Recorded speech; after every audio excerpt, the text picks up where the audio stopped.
Oui, bonsoir à toutes et à tous. Voilà, moi je m'appelle Patrick Vogely et en fait je suis actionnaire et participe au pilotage d'un petit fonds d'investissement grenoblois. Et j'ai décidé et j'ai trouvé chez DDIDF en fait l'opportunité de recentrer mon activité en Île-de-France et dans des projets de développement durable. Ceci dit, pourquoi donc accompagner une entreprise qui construit et qui vend des éoliennes alors que chacun sait que les éoliennes, ça fait du bruit, les éoliennes, ça défigure le paysage, et les éoliennes, ça produit 1 kWh, pas très bon marché. Eh bien, c'est exactement ce que Maximilien Petit-Genet va nous expliquer, qui a trouvé l'idée pour contourner ces difficultés, une difficulté a priori fatale à l'économie d'une entreprise si osée. Bonjour à tous, donc, je m'appelle Maximilien Petit-Genet, je préside Novéol, une entreprise de 9 personnes basée à Poitiers, qui a conçu et qui commercialise la Novéolienne. Donc une éolienne à axe vertical, autodémarrante, design et silencieuse. C'est une aventure qui a commencé pour nous il y a un peu moins de 4 ans, avec le constat assez simple, qui était de dire que finalement, notamment en France, il y a le photovoltaïque qui se développe beaucoup, il y a beaucoup d'attrait pour les énergies renouvelables, en particulier chez les particuliers justement et les collectivités locales.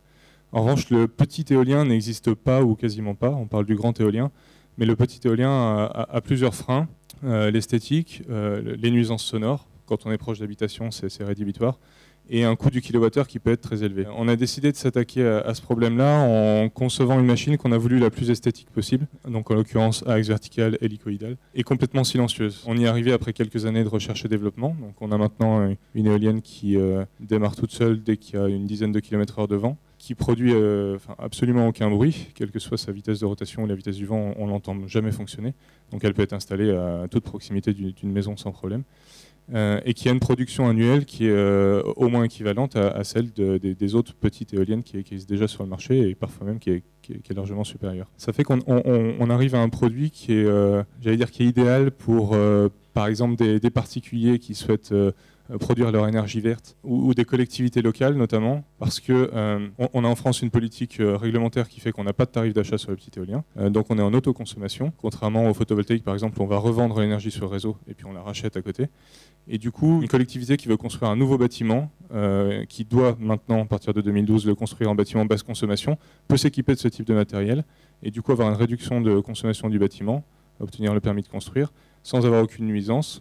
Et quelque part en montrant l'exemple, puisqu'on a aussi l'avantage d'avoir un produit qui est visuellement, bon, je dirais sympa, mais surtout qui se voit. Quand on installe une Novéolienne devant une entrée de lycée ou quelque chose comme ça, tout le monde voit la machine qui tourne, personne ne l'entend fonctionner, et on comprend tout de suite à quoi ça sert.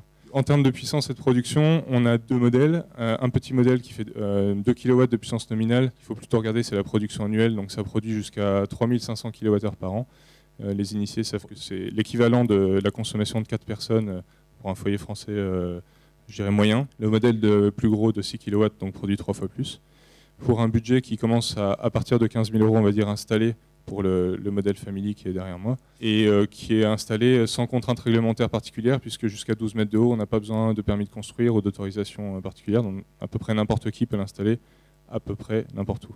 Bon, évidemment, il faut s'assurer avant qu'on ait un gisement éolien qui soit suffisant, etc. Donc ça, nous, on s'en assure par des mesures sur site avant d'installer quoi que ce soit. Mais en France, on a le 2e gisement éolien d'Europe, donc on a quand même beaucoup d'endroits où ça vaut le coup. Et un des marchés qui nous intéresse énormément et dans lequel on vient de créer une filiale, c'est le Royaume-Uni, parce qu'ils ont le 1er gisement éolien d'Europe. Ils ont beaucoup moins de solaire, donc beaucoup moins de photovoltaïque que nous. Et ils ont des tarifs de rachat qui sont les plus élevés du monde, ce qui fait que des machines installées au Royaume-Uni donc produisent l'énergie pour 4 personnes, tout en ayant un temps de retour sur investissement de l'ordre de 5 ans, 5 à 6 ans, et en n'ayant aucune nuisance. Donc on a un marché qui est en train d'exploser et des prévisions de croissance qui sont énormes. Merci.